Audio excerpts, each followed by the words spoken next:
Ya me siento como en la iglesia, de verdad que es la costumbre, ya saben ustedes que siempre en la costumbre de estar hablando, pues de que esta mañana vamos a abrir nuestras Biblias, ¿no?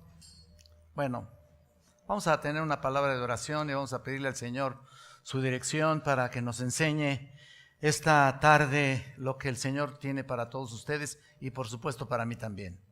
Oremos a nuestro Padre Celestial. Eterno Señor, te alabamos, te bendecimos, te honramos. Mira, Señor, qué privilegio es poder venir hasta esta ciudad y poder compartir tu santa y bendita palabra. Te pido, Santo Dios, que en este tiempo que vamos a estar aquí, tú, Señor, apliques a los corazones de cada uno de nosotros y podamos ordenar aquellas cosas que todavía posiblemente tenemos flaquezas y por supuesto estamos pasando por diferentes situaciones, cada uno, que son parte de las pruebas y de la vida cristiana que hoy queremos mostrar en esta tu porción bíblica, Santo Dios.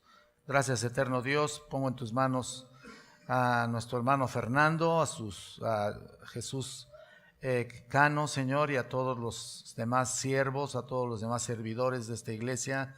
Bendíceles por este tiempo maravilloso que tú les has dado, de situaciones múltiples, pero que aquí está la iglesia, Señor. A pesar de cualquier prueba, a pesar de cualquier cosa, sigue viva tu iglesia porque tú la edificaste, porque tú la plantaste, porque tú le estás dando formación y tú la terminarás de formar hasta el día de Jesucristo. Eterno Dios, gracias por este tiempo, te lo pido y te doy las gracias en el nombre de Cristo. Amén. Bueno, hay una forma de vida que debe identificar a todos los creyentes. Una forma de vida que debe identificar a todos los creyentes. Podríamos ser y hacer muchas cosas, desde predicar, enseñar, y ir a testificar, ser testimonio a tu familia y conocidos, llevar el evangelio por aquí, por allá, venir a la iglesia y servir en lo que Dios te coloque y ser fervoroso, ser activo en la obra, ser apasionado de la palabra, como les digo, leer tu Biblia constantemente, fiel a estar orando a nuestro Padre Celestial y buscar escuchar la palabra con mensajeros de Dios y predicarles las Escrituras, y así como eso, mucho más que podríamos hacer. Pero lo que es inevitable, lo que nos identifica a todos los verdaderos creyentes, es vivir constantemente en las pruebas. Esta característica es inevitable y necesaria para cada uno de nosotros, y si tratamos de evitarlas, pues mira, o tratamos de evadirlas, o creer que en esta vida espiritual entras a una atmósfera donde crees que estás rodeado de algodones, o crees que todo te lo mereces, o vives en un cristianismo donde todo es color de rosa, o vives en una espiritualidad fuera de la realidad. Estás equivocado. Así no es el cristianismo. Las pruebas son la clave para nuestra vida constantemente, desde las más pequeñas hasta las más terribles pruebas que pudiéramos pasar. Así que hoy no podrás decir que estoy pensando en alguien que conoces. No. Cuando esté hablando la palabra y cuando estemos leyendo nuestro texto y explicándola, no. No podrás decir que estoy hablando a alguien en especial. No, aquí nadie escapa. Nadie. Este mensaje está dirigido a todos nosotros, incluso a los que creen que van a salir ilesos. En serio. Así de sencillo. O los que creen que nada les ha sucedido y piensan que son hijos predilectos de Dios. ¿No? Para nada. No. Aun cuando algunos piensen que no están pasando por pruebas, aquí están. Porque si nada te ha sucedido, escucha bien lo que te voy a decir, si nada te ha pasado, mejor considera que quizás no seas un verdadero creyente. Considéralo. Vamos a leer un pasaje muy importante de Primera de Pedro y les voy a pedir que vayan conmigo a esta preciosa carta en el capítulo 4 de los versículos del 12 al 14.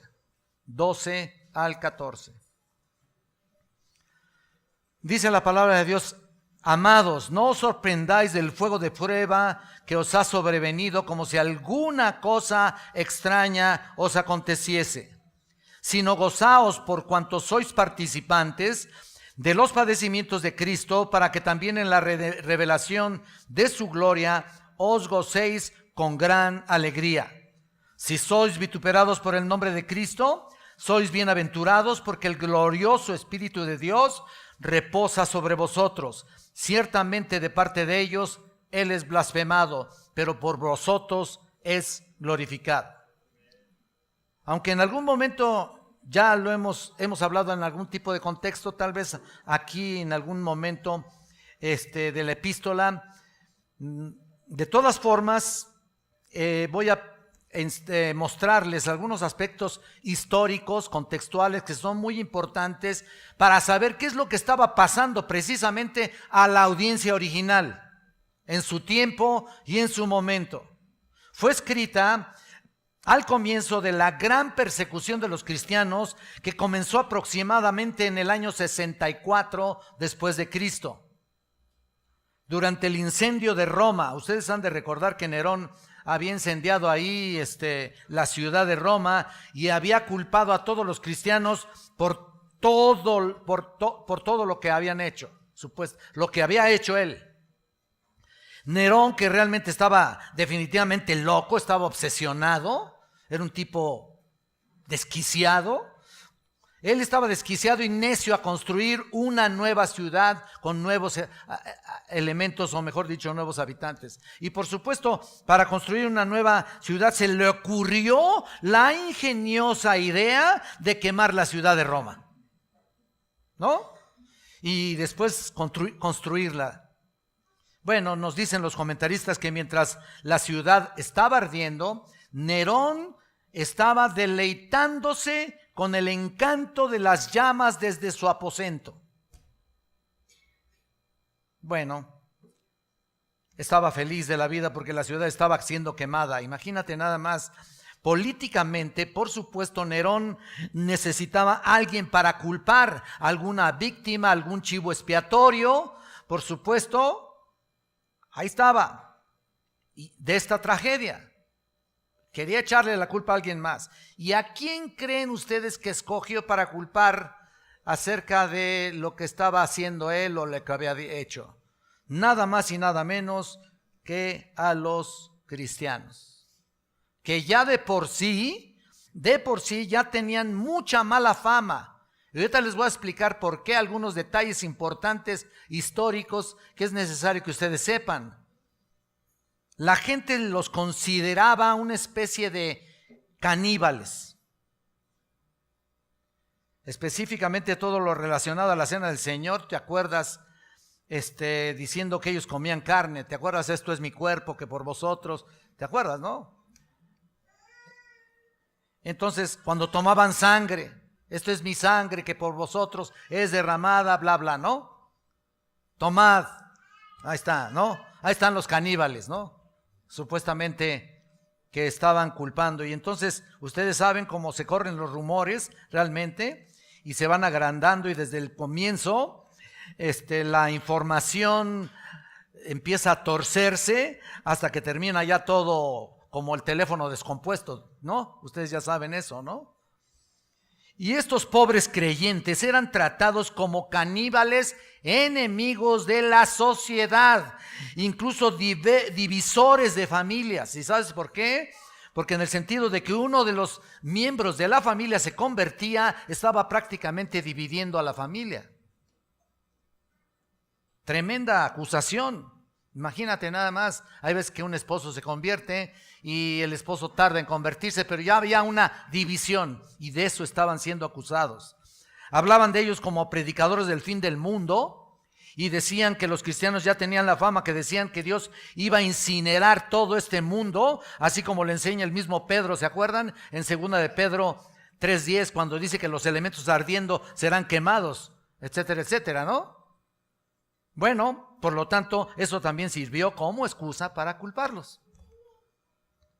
Y claro, el rumor corrió fácilmente, se les llamaba anarquistas, no se sometían a las autoridades, decía la gente, obviamente eso no era cierto, lo único que hacían era juntarse para adorar a su Salvador, pero de todo lo que hacían encontraban la manera de culparlos. Cualquier cosa, no importa qué, míralo, ya hizo esto, y ¡pum!, la acusación. Además, entre los residentes de la ciudad se pensaba que los cristianos eran un tipo de secta judía. Y como ya existía un espíritu muy antisemita entre los gentiles romanos, se hizo muy fácil ese espíritu antisemita, es decir, antijudío. Se transfirió, por supuesto, en contra de los creyentes, y así varios factores contribuyeron para que los creyentes fueran odiados y eventualmente perseguidos y eventualmente sacrificados. Y muchos de ellos, a través de 200 años, a partir de esa fecha, del año 64 aproximadamente, comenzó precisamente la persecución terrible y se extendió 200 años más adelante. Imagínense nada más cómo estaba aquello. Ustedes lo pueden ver, pueden comprar el libro de La historia del cristianismo de Justo González. Ahí se encuentran las peores cosas que se pueden imaginar. Los cristianos eran quemados vivos. Incluso hacían de ellos antorchas humanas para alumbrar los jardines de los emperadores o del emperador. Se les prendía fuego en el circo romano o los echaban a las fieras para devorarlos vivos. Y todo esto para entretener a los que venían al evento, ¿no? Como una fiesta, como un gran espectáculo. Y eso era realmente común. Bueno, esta persecución comenzó entonces cuando Pedro escribe esta carta, cuando fue escrita aproximadamente en el año 64 después de Cristo. Imagínense, en el mismo año que Roma fue incendiado. El sufrimiento del cristiano es el tema general de esta epístola, Es el tema general. Y pensando en esto, ¿cómo es que un cristiano deba responder a las pruebas y a las tribulaciones? ¿Cómo podría ser? Ya los creyentes estaban diseminados por todo el imperio. Lo comienza diciendo desde el capítulo 1, versículo 1. Dice que estaban desparramados por toda la provincia de Ponto, Galacia, Capodacia, Asia, Bitinia. Ciudades cercanas realmente, pero de todas maneras eran ciudades que estaban ahí diseminados. La diáspora era lo que se ve ahí y había comenzado para ellos. Y Pedro aquí se dirige precisamente a estos pobres sufrientes creyentes en Cristo Jesús que se enfrentaron a esta terrible persecución. Ahora Pedro, aquí en este pasaje que acabamos de leer, va a describir cuatro elementos necesarios para vivir victoriosamente como cristiano en medio de cualquier situación, en medio de la aflicción, como dije al principio, y los vamos a estar viendo por varias sesiones, como lo ha estado diciendo Fernando. Y saben que este era el tema que obviamente necesitaban escuchar en aquel entonces. Era una necesidad. Y son cuatro cosas por las que un cristiano debe hacer en medio de la prueba máxima a la que se puede estar enfrentando en cualquier situación, en cualquier nivel y en cualquier factor. No importa qué. Como dice nuestro texto, vas a salir victorioso y vas a sacar provecho espiritual en medio de la aflicción. Y precisamente vamos a ver eso. Cuatro elementos. En primer lugar, el cristiano, número uno, debe esperar la prueba. Debe esperarla. Número 2, debe regocijarse en la prueba. Número 3, debe evaluar la causa de la prueba. Y por último, el cristiano debe someterse a Dios en medio de la prueba. Toda la instrucción de la epístola sobre el sufrimiento y las pruebas se pueden sintetizar en estos 4 puntos tan importantes que vamos a estar estudiando. Y ahorita vamos a estudiar el primero de ellos. Así que estemos preparados primeramente y específicamente, aunque no es un tema que pudiéramos decir que sea específicamente para un aniversario como esto, ¿no? Como que dices tú, bueno, ¿qué tema me trajiste, Enrique, aquí? En lugar de que me digas que estoy bien, en lugar de que me digas que nada me va a pasar, en lugar de que me digas que yo estoy súper, es lo que la gente quiere escuchar, ¿no? En lugar de que me digas que nada me va a pasar, me traes estos temas que son realmente desastrosos para mi vida. Bueno, no es mi intención hacerlo. Y ciertamente entiendo que para un aniversario no están muy adecuados aparentemente. Pero creo que va a ser de mucha utilidad, seamos los números que seamos aquí. No importa cuántos. Va a ser de mucha utilidad que estemos viendo estas características de prueba que son muy importantes para tu crecimiento. ¿Y sabes por qué? Porque te vas a tener que acostumbrar a ellas.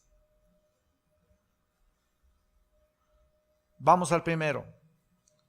Noten en primer lugar que el cristiano debe esperar el sufrimiento o la prueba. Versículo 12. Amados, no os sorprendáis del fuego de prueba que os ha sobrevenido como si alguna cosa extraña os aconteciese. Mira, acuérdate que el que escribe es Pedro. En un sentido, si tú te acuerdas y has leído las epístolas de Pedro y todos los evangelios, por supuesto, y sobre todo el libro de los Hechos, Pedro tenía experiencia en cuanto a las pruebas. Era un hombre que había vivido mucha prueba y sobre todo había pasado por sufrimientos incluso extremos. Él había sufrido, había caído y se había restaurado y se había vuelto a levantar, pero él tenía experiencia precisamente en esto. Pero conocía lo que era sufrir por Cristo. Esto es algo muy importante.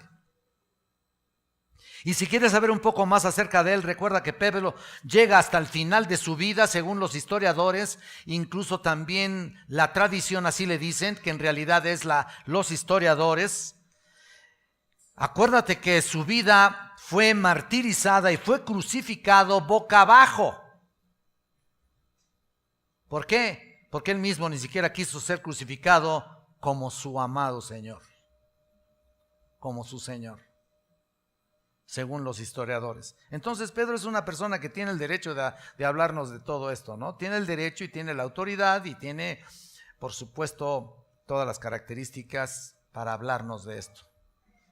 Sobre las pruebas, las luchas, la aflicción y por supuesto guiado por el Espíritu Santo, nos dice en primer lugar que dice aquí, no os sorprendáis del fuego de prueba. Ahí está ahí. No os sorprendáis del fuego de prueba. Mira, el punto aquí, según Pedro, que debemos esperar el sufrimiento y no sorprendernos cuando viene de ninguna manera. No debe de sorprenderte. Claro que no nos gusta la prueba, por supuesto. Si me preguntan a mí, te preguntan a ti en un momento relajado, lo que tú quieras y gustes, vas a decir, no, pues, claro que no. Tampoco a mí, a nadie. No nos gusta el sufrimiento. Por supuesto que no. ¿A quién le va a gustar sufrir? ¿A quién? Bueno, sin embargo, la prueba en la vida de un hijo de Dios es inevitable. Lo que debe sorprendernos es que si no pasamos por pruebas, eso sería la sorpresa. Eso sería realmente la sorpresa. Jesús garantizó perfectamente bien esto y lo tuvo bien claro para predicarlo. Así como lo garantiza, ¿te acuerdas? Mis ovejas oyen mi voz y me siguen y no perecerán jamás, ni nadie las arrebatará de mi mano. ¿Te acuerdas, no? Bueno, el mismo Señor dijo, en el mundo tendréis aflicción, mas confiad, ¿qué? Yo he vencido al mundo. Ahí está. La promesa, ahí está. El Señor Jesús nos promete vida eterna y seguridad eterna a la vez. Vida eterna, bueno, prueba hasta que lleguemos a su presencia, pero vida eterna y seguridad eterna. Y al mismo tiempo nos promete, como promesa, fíjate nada más, y lo voy a manejar como tal, como promesa, nos promete la aflicción. Mientras estemos en este mundo, así tiene que ser. Así que está garantizado. En el mundo tendréis aflicción. ¿Correcto? Que quede bien claro eso. Nota lo que el apóstol Juan nos dice en 1 de Juan 3:13. Dice, hermanos míos, no os extrañéis si el mundo os aborrece. Otra vez el mismo concepto que está manejando aquí Pedro. No nos extrañemos. Jesús dijo también que en el mundo le habían odiado a él por todo. Por lo tanto, el mundo iba a aborrecer a los que le pertenecían, a los que le siguieran, a los que quisieran pagar el costo de seguirlo. Vidas piadosas que nombran el nombre de Cristo, el nombre del Señor Jesucristo se convierte en ellos, el nombre del Señor Jesucristo se convierten en voces ofensivas. Escucha esto, voces ofensivas para la mayoría de la gente, y esto está ocurriendo cada día si tú realmente profesas el nombre de Cristo. Bueno, el punto, según nos dice el apóstol Pedro, es que todo esto no nos debe sorprender, no nos debe extrañar. Nos dice Pedro que las cosas en los últimos tiempos, en los últimos días, todo irá de mal en peor. ¿Sabes eso? No es cierto que vamos a mejorar. Por favor. Ahí se ponen a hacer campañas, hasta cristianitos ahí, que en contra de esto y en contra de aquello. Por favor, todo tiene que ir de mal en peor, si no Cristo no viene. Preferible que vaya de mal en peor, y no porque esté mal, me encanta que sufran los demás, no, pero tiene que ir de mal en peor. Perdón. Los últimos días pasaremos por difíciles días. Los últimos días, antes que venga el tiempo de que Jesús venga por su iglesia, vamos a pasarla bien duro. En primera de Timoteo 4 y 1 Timoteo 3 nos habla de lo mismo. Si quieren apuntar y luego lo checan, porque es importante que se den cuenta de esto. Los últimos días pasaremos los días peores que jamás te hayas imaginado, y no estoy hablando de la tribulación, estoy hablando simple y sencillamente que las cosas se van a poner peor cada día. Pero Jesús también advirtió, ¿no es cierto? El que quiera venir en pos de mí, ¿qué? Tome su cruz. ¿Qué creen que es eso? ¿Mucho confort? No es así, lo cual implica sufrimiento, implica aflicción al extremo de la muerte. ¿Por qué? Porque todo el mundo entendía lo que es llevar a cuestas la cruz de Cristo. Todo el mundo lo entendía. Ahí está, llevar la cruz implica estar dispuesto a dar la vida por el Señor, ¿o no? Él ya la dio, bueno, pues ahora dala tú. Bueno, los primeros creyentes entendieron esto muy bien. Un cristiano que es obediente, que testifica, que hace todo lo que Jesús dice, se convierte en una incomodidad para la gente impía.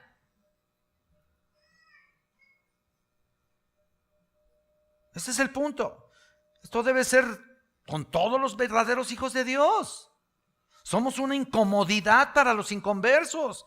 Por consiguiente, claramente nos enseña la Escritura que sufrimos un tipo de persecución. No estoy diciendo que el mismo tipo de antes, pero es un tipo de persecución de alguna u otra manera, y esto es inevitable. Y en la medida que somos más fieles al Señor, más testificamos de Él, más agresivos somos en proclamar la verdad divina, pero desgraciadamente va a tener un costo. Sufrir por causa de Él, por causa de Cristo. El punto es que cuando uno testifica realmente habla uno de Cristo y la gente, ve la gente tu conducta que concuerda con lo que piensas, con lo que estás hablando, con lo que dices, y obviamente tenemos que resistir a aquellos que odian a Cristo, ¿no es cierto? Incluso hasta en nuestra misma familia, partes de nuestros familiares odian a Cristo realmente y no soportan verte a ti fiel a la iglesia, fiel a Cristo, no soportan. Y te digo una cosa, felicidades por eso. Esto sí es felicidades. Ahí sí, te felicito, fíjate. Ese es el punto. El mundo es hostil a Cristo, siempre lo fue. Y es hostil a aquellos que le sigan. Que vayan en nombre de Cristo. Que todo aquel. Y miren, la verdad es de que escuchen, el mundo no es hostil a la cristiandad en general. Quiero decir nada más esto, a los cristianos en general. Cuando uso la palabra cristiandad o cristianos en general, me refiero a todas esas corrientes religiosas ahí que vienen con el término cristianismo. Mira, ahí está, entre otras, la iglesia romana, ¿no? Que se dicen a veces muchos cristianos, ¿no? Ahí está la iglesia ortodoxa. Ahí entran también los liberales y ahí entran los testigos de Jehová que también dicen que son cristianos, ¿no? Mira, el Concilio General de Iglesias, las denominaciones más liberales que puedan existir bajo el término cristiano. A eso me refiero y a todos los que les dije, incluso hasta los mismos mormones pudieran llamarse cristianos. El mundo en general no se ofende por todos estos. Ellos no incomodan a nadie. ¿Lo han notado o no? Mira, ahí está, desgraciadamente ya cualquier persona se hace llamar cristiano, ya, cualquier momentito, cualquier ratito, ya son cristianos. Este mundo, como hemos visto tantas veces y lo hemos dicho tantas veces, es controlado por el maligno. Ahí lo dice en 1 Juan 5:19, por favor, el príncipe de la potestad del aire, el acusador de los hermanos. El diablo, pues, el enemigo de Dios, el enemigo de vuestras almas, está en control de este mundo, de este cosmos. Debemos entonces esperar hostilidad, hermanos.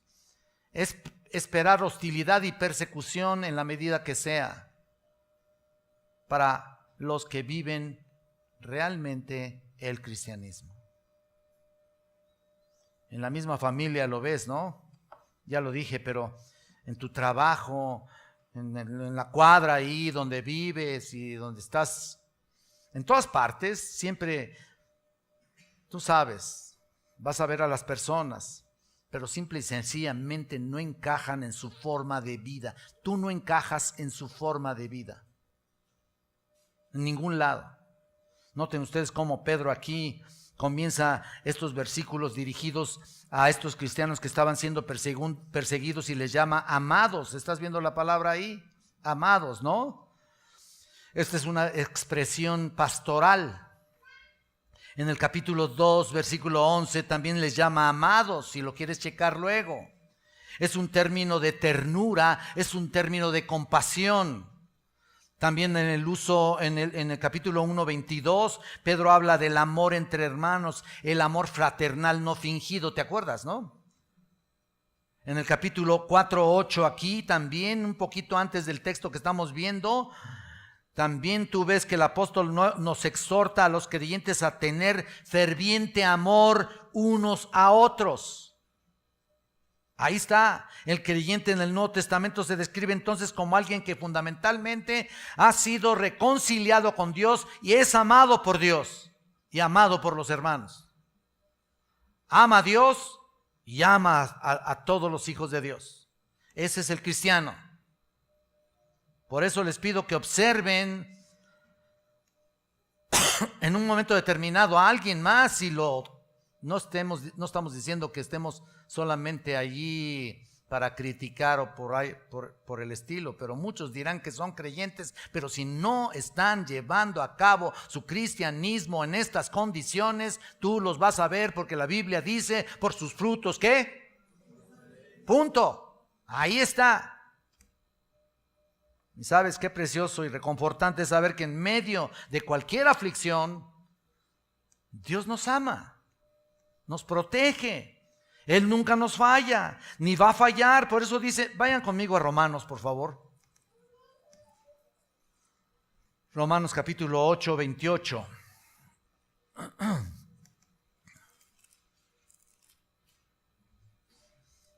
Voy a tomar un poquito, perdón.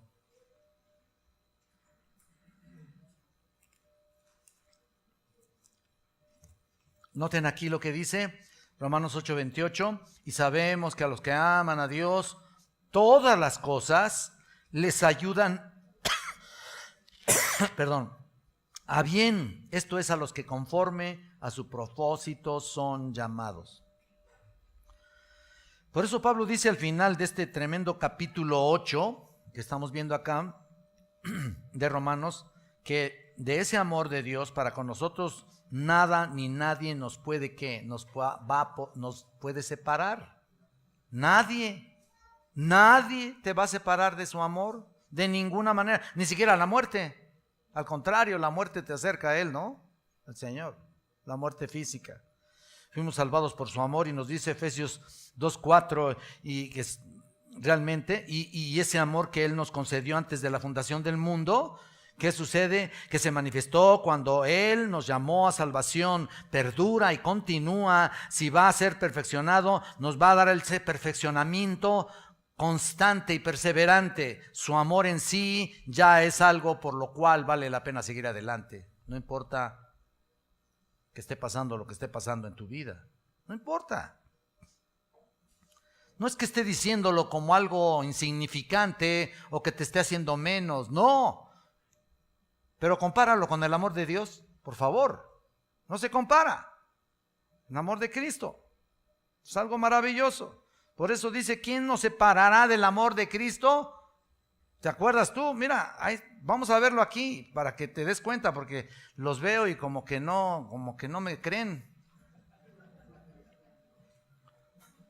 Sí, me echan una miradita así, como decían, ¿a poco? 8:38, mira lo que dice aquí, por lo cual estoy seguro de que ni la muerte, ni la vida, ni ángeles, ni principados, ni potestades, ni lo presente, ni lo porvenir, ni lo alto, ni lo profundo, ni ninguna otra cosa creada nos podrá separar del amor de Dios que es en Cristo Jesús, Señor nuestro. Ninguna otra cosa creada, nada. ¿Se dan cuenta? No se les queda nada en el tintero ahí a Pablo, nada.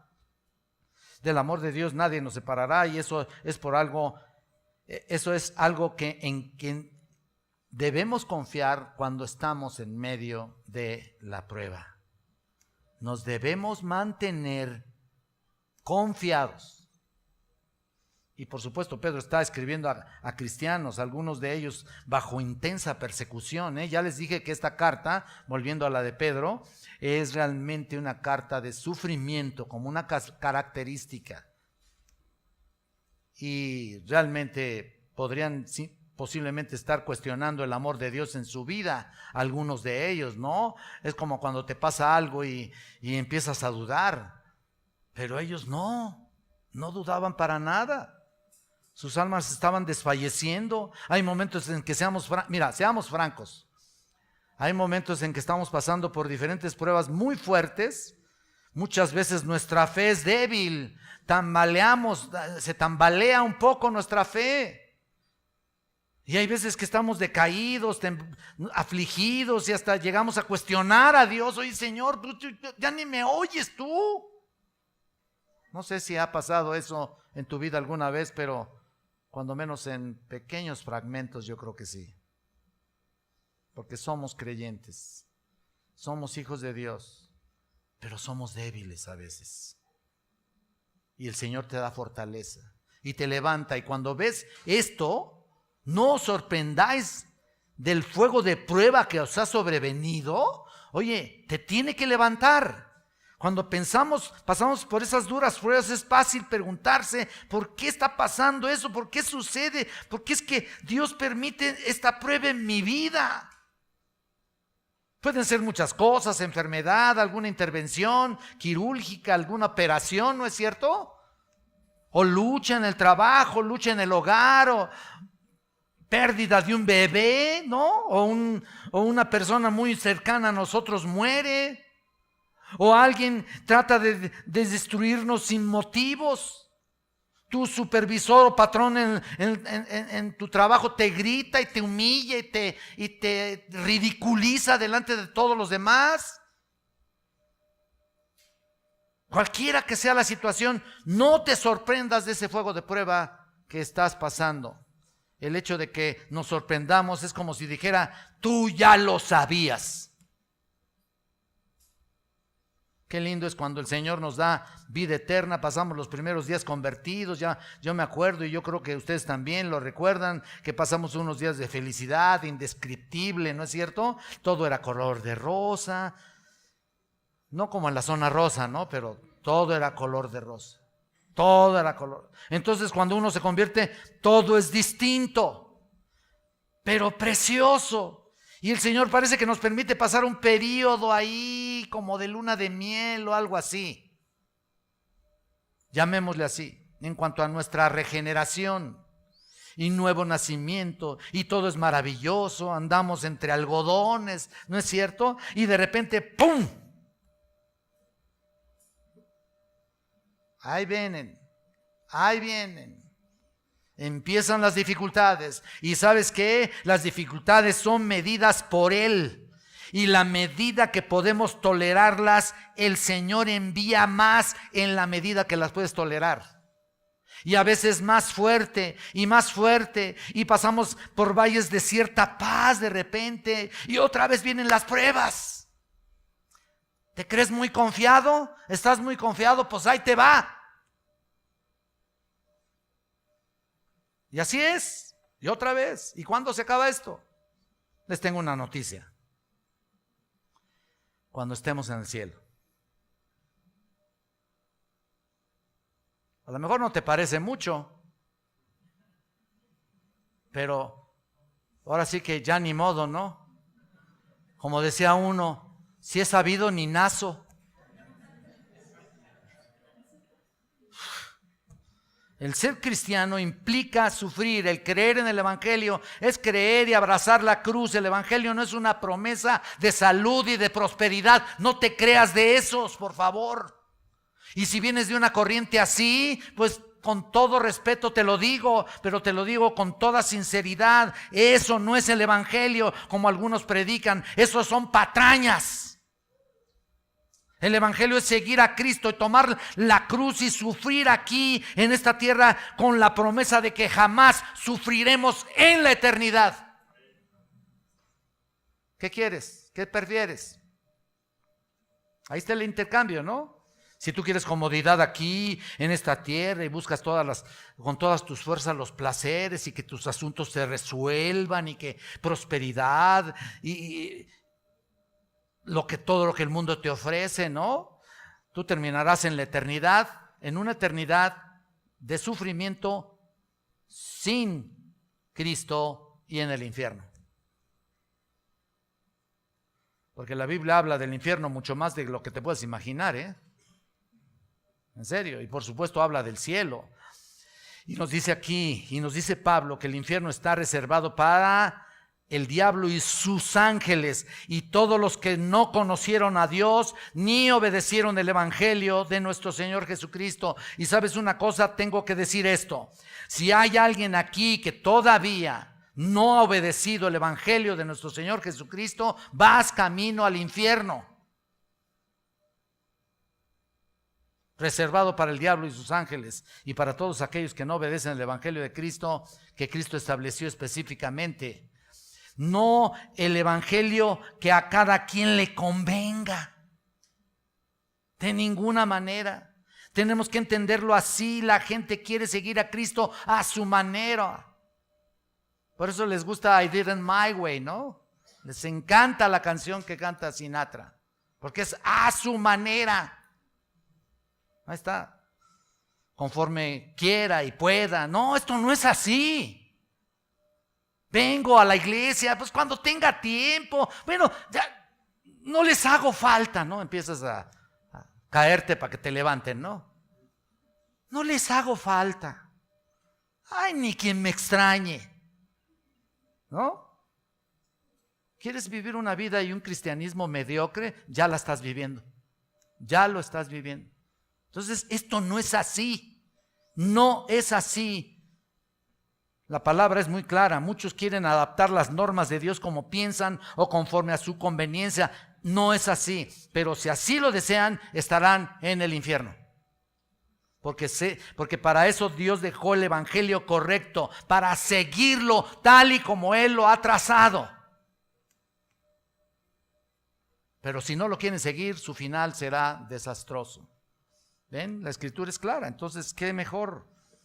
Es mejor sufrir aquí un corto tiempo, un ratito, ¿no? Se puede decir comparado con la eternidad. Pues no es nada, man. ¿Nada? O sufrir en el infierno para siempre jamás. ¿Qué prefieres? Este es el punto. Observen la frase. Vamos al texto. No os sorprendáis el fuego de prueba. Tan solo esa frase. Fuego de prueba. Mira, literalmente quiere decir el horno o el lugar de donde se queman las cosas. La idea aquí no es nada más relacionado con el infierno. Aquí la idea es el lugar donde se queman las impurezas. Aún en el Antiguo Testamento, vayan al Salmo 66, por favor, nos dice el salmista algo muy importante. Vayan por favor ahí, Salmo 66, por favor, si son tan amables. Está hablando precisamente, nos dice el salmista, hablando de Dios. Mira, en el versículo 10, perdón, no les dije el versículo. El versículo 10 nada más. Porque tú nos probaste, oh Dios, nos ensayaste como se afina la plata. Mira nada más, esto es lo que Dios hace por medio de las pruebas. Nos coloca en el crisol. Crisol era un instrumento así para poner los metales, la plata o el oro, etcétera, etcétera, y pasaba por un proceso de fuego intenso, de grados tremendamente altos de fuego, para que aquel metal se hiciera líquido y sacara las impurezas de ese metal. Eso es un crisol. Bueno, la idea aquí no es nada más relacionado con infierno, pues es un crisol de la prueba. Y nos refina para quemar todo aquello que no sirve, que no funciona, que no le agrada a Dios, que no es compatible con la palabra de Dios. Así como el joyero afina el metal por medio del fuego, que es la misma idea aquí que Pedro tiene, que ya nos había enseñado desde el primer capítulo. Vayan a Primera de Pedro, aquí estamos en la misma epístola, pero vayan al capítulo 1, vean el versículo 6. En lo cual vosotros os alegráis, aunque ahora por un poco de tiempo, si es necesario, tengáis que ser afligidos en diversas pruebas, para que sometida a prueba vuestra fe, mucho más preciosa que el oro, el cual aunque perecedero se prueba con fuego, sea hallada en alabanza, gloria y honra cuando sea manifestado Jesucristo. Entonces el propósito de la prueba es refinar. Perseveramos y soportamos la aflicción, porque cualquiera que sea su manifestación demuestra la autenticidad de nuestra fe. La fe genuina de un creyente no es destruida. ¿Y saben por qué? Porque esa fe es de Dios. Porque sois salvos por medio de la fe, y esto no de vosotros. Ahí está Efesios 2:8. La obra que Él comenzó en ti, la que comenzó en mí, lo hemos dicho muchas veces, regenerándonos, perfeccionándonos, santificándonos, afirmando nuestra fe, la habilidad y el poder para abrazar el evangelio de nuestro Señor Jesucristo. Está el Señor trabajando con nosotros todo el tiempo. Esa obra que Él comenzó la continúa hasta el día de ¿qué? De Jesucristo.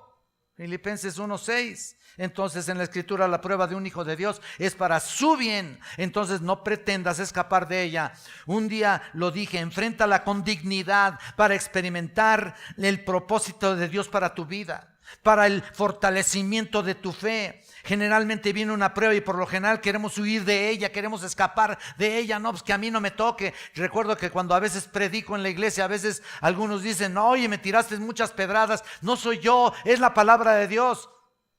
¿Y saben qué me dicen? Lo bueno es que las esquivé. Mira nada más. Pues peor para ti, mano. Así hay muchos. Esquivan la palabra. Todavía. Muchos trabajan duramente para lograr al final mucha satisfacción. ¿Te acuerdas? Y están esquivando constantemente la palabra de Dios y todo lo que Dios quiere decirles. Y ¿sabes qué? En algún momento dado quieren vivir esta vida y quieren aprovechar esta vida al máximo porque tenemos una sola vida. Y mira lo que dicen los letreros allá, vivir es increíble. Claro que sí, por supuesto que sí, pero no bajo tus lineamientos.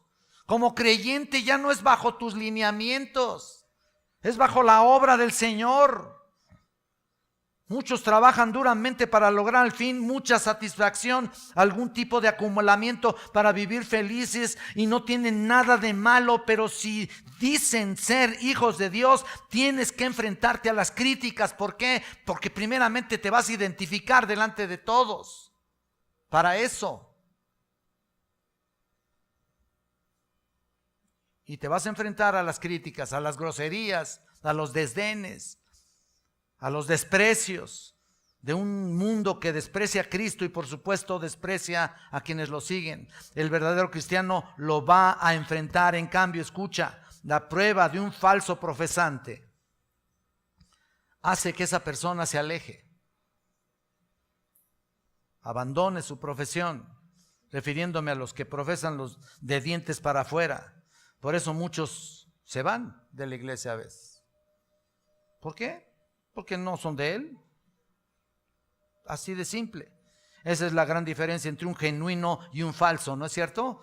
Ahí está Pedro, fue genuino, sufrió la persecución y en Lucas 22:31 dice, aquí Satanás os ha pedido para zarandearos como trigo, fíjate. Eso era lo que estaba pasando, Pedro. Zarandearos como trigo, pero yo he rogado por ti, Pedro, para que tu fe no falte, dijo el Señor. ¡Wow! ¡Qué maravilla! Pues de la misma manera lo va a hacer contigo y conmigo. De la misma manera. El Señor está intercediendo por nosotros, constantemente lo hace, y a la diestra del Padre Celestial, y pues ¿qué más queremos, no? No es un mensajerito ahí donde nunca le llegan los recados, ¿no? Como cuando mandas a alguien, le entregas esto a doña Lupita, nunca llega, ¿no? Pero no, esto no es así, esto es distinto. Una vez que hemos clamado a nuestro Padre Celestial, Él nos oye directamente y aunque seamos zarandeados, Él va a protegernos. Nuestra fe puede ser sacudida, pero no puede fallar. Puede ser debilitada, podemos trastabillarnos, hasta podemos caer como lo hizo el apóstol Pedro. Pero la gran diferencia entre Pedro y Judas, por ejemplo, es que Pedro continuó. ¿Te acuerdas? Entre Pedro y Judas, ¿no? ¿Te acuerdas de Judas? Y no Iscariote. Judas, el hermano de Jesús, no. Tadeo, ¿no? El Iscariote más bien. Y Pedro continuó, Judas ya no. ¿Qué le dijo el Señor? Apacienta mi rebaño, apacienta las ovejas. Y su fe fue más fuerte después de la prueba que antes de la prueba. Nota eso. Cuando la prueba vino sobre su compañero Judas, ¿qué pasó? Quienes los 11 pensaban que era uno de ellos, vino la prueba sobre este individuo y abandonó al Señor, lo traicionó, lo vendió por 30 piezas de plata y fue y se ahorcó y fue destruido y terminó, ¿dónde? En el infierno. ¿Por qué? Porque no era genuino. Desde el inicio, desde que el Señor lo llamó, Él no fue genuino, era un diablo desde el principio. Entonces las pruebas o el sufrimiento se deben esperar. Si somos hijos de Dios, no nos debe sorprender cuando vienen las pruebas a nuestra vida. La aflicción es parte del plan de Dios para ti. El plan soberano de Dios para los suyos. No son accidente o algo casual que te haya sucedido. No, cada detalle Dios lo tiene perfectamente bien planeado para ti. Son parte íntegra de la vida de un hijo de Dios y son comunes para todos los hijos de Dios. Vayan a Santiago, por favor, un poquito para atrás, en capítulo 1. Mira cómo se deben de enfrentar las pruebas en el 1:2. 1 de 2 al 4. Hermanos míos, tened por sumo gozo cuando os halléis en diversas pruebas. ¿Lo ves? Sabiendo que la prueba de vuestra fe produce paciencia.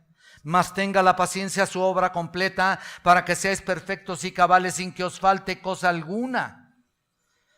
Mira esto, la palabra ahí tened, dice en la Biblia del estudio de MacArthur que significa también considerar o también evaluar.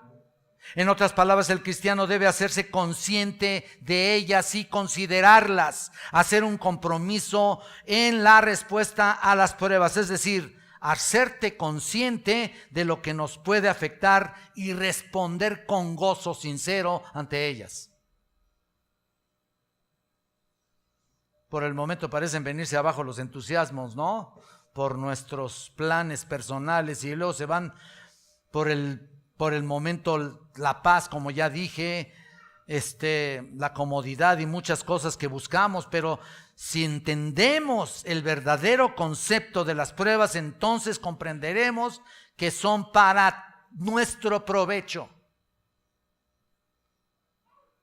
¿Por qué? Porque estamos siendo limpiados, capacitados, fortalecidos, principalmente fortalecer también incluso a otros. Hermanos, no debemos sorprendernos de estas pruebas cotidianas, son parte de nuestra vida cristiana. Espéralas. Con resignación, sopórtalas. Hazles frente con gozo.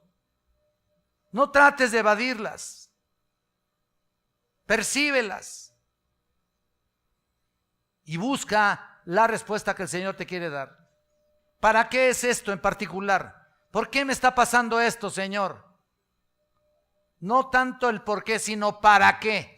Porque el decir por qué es como cuestionar lo que Él está haciendo contigo. Más bien, ¿para qué?